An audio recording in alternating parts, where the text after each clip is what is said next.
Toddler calls 911, but when the cops arrive they can't believe what they see.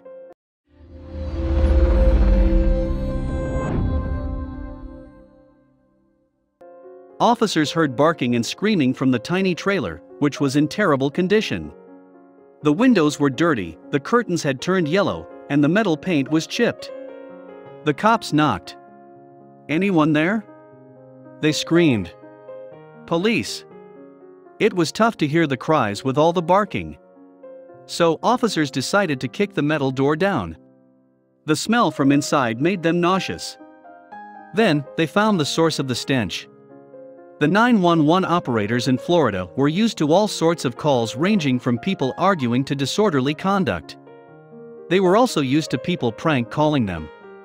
But the emergency service line workers are trained professionals, and they knew which questions to ask when the call is real. "Where are you? Are you in danger? Are you hurt?" But what if the caller couldn't speak or understand the questions?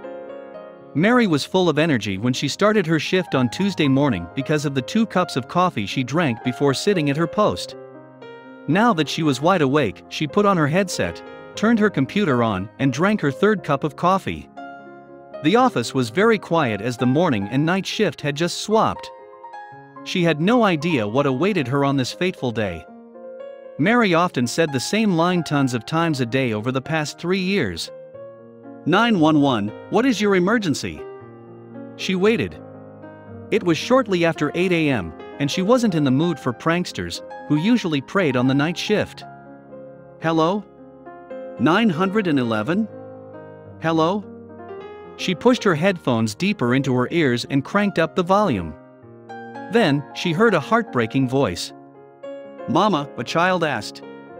Mary went on alert. Why did this child call 911?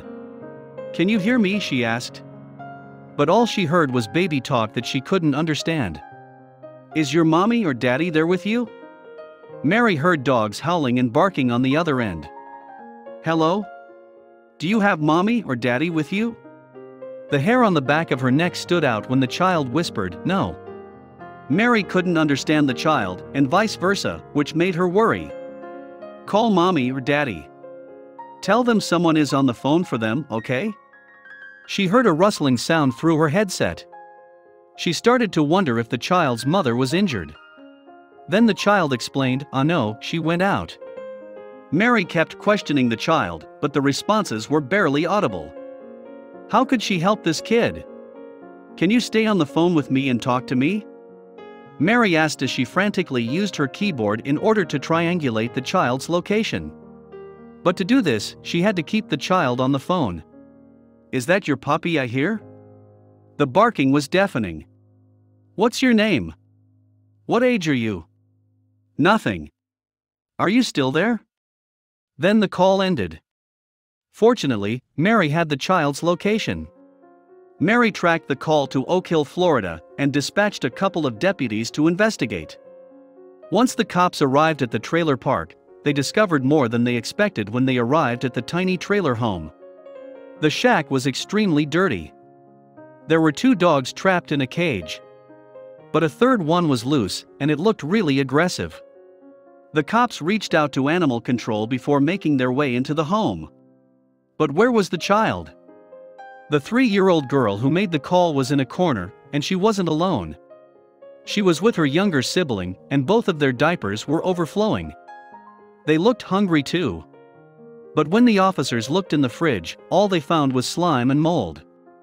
How long were these kids home alone? Where was their mom? How could any parent leave their kids in such horrible conditions? Then they saw something terrifying. There was a firearm in the center of the coffee table. The toddler grabbed it and began waving it through the air. She also pointed it at the officers and laughed. But once the cops took it from the child, they learned that it was loaded. Who would leave kids alone in a home with something so dangerous? The cops immediately called the Department of Children and Families to scoop the kids up and get them as far away from the deplorable conditions they were in. Now, it was time to locate the mother. It took 2 hours and 6 deputies to find 26-year-old Yayaira Tirado. The mother told the officers that she had only been gone for 5 minutes. She claimed that her kids were sleeping soundly while she met a friend for coffee. But a neighbor claimed Tirado left at 7:30 a.m. on a golf cart. So, Tirado owned up to her mistake. The cops were aware that she never intended to check in on her kids when she didn't come home for hours. She wouldn't be off the hook anytime soon. Cops arrested Tirado and charged her with 2 counts of child neglect without great bodily harm. She was horrified to find herself in jail. Her bail was set at $5,000, but thanks to a bail bondsman, she was free to go home to her 3 dogs. However, those who uncovered what she had done wouldn't forgive or forget that fact that she had put her kids in harm's way. Tirado's 3-year-old daughter and infant child were in state's custody while they tried to figure out if she's a fit mother. But given the events that transpired, it's safe to say that the state is very skeptical. Authorities who were at the scene claimed that the situation was heart-wrenching when they first arrived at the trailer home. But fortunately, the kids were safe and didn't go to sleep hungry. One person deserves more credits than the cops themselves. Mary, the 911 operator, kept the toddler on the phone for 8 minutes. This allowed her to track the call. She was calm and collected the entire time, and was able to keep the child focused. Tirado may have abandoned her kids, but Mary didn't. She refused to allow crying and barking to keep her from doing her job. In the end, she saved these kids. But the story has a troubling side to it. Mary was trained to deal with situations like this one. What happened to Tirado's kids is more common than people think, and yet, it should never happen. Fortunately, emergency services work around the clock to make sure everyone is safe. And more importantly, they help those who are too young and need a hand. After a troubling distress call, Mary was able to help these kids before tragedy struck.